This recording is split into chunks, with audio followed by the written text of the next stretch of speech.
السلام عليكم ورحمة الله وبركاته.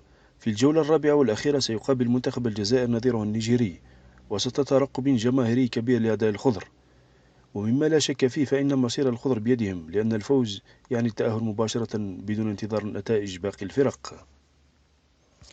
وستجرى المقابلة يوم الاثنين 18 أوت 2025 على الساعة 6 بتوقيت الجزائر، 8 بتوقيت السعودية، وستنقل على قنوات بين سبورت الرياضية.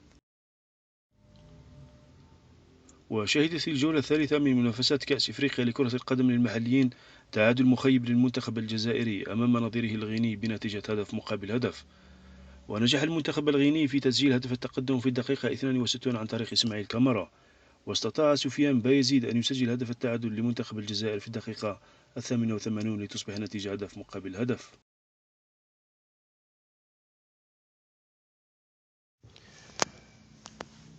أما ترتيب المجموعة فيكون كالتالي: منتخب أوغندا في المرتبة الأولى ب6 نقاط، المرتبة الثانية للمنتخب الوطني الجزائري ب5 نقاط، المرتبة الثالثة يتقاسمها منتخبا جنوب أفريقيا وغينيا برصيد 4 نقاط، وفي المرتبة الأخيرة النيجر بدون نقاط.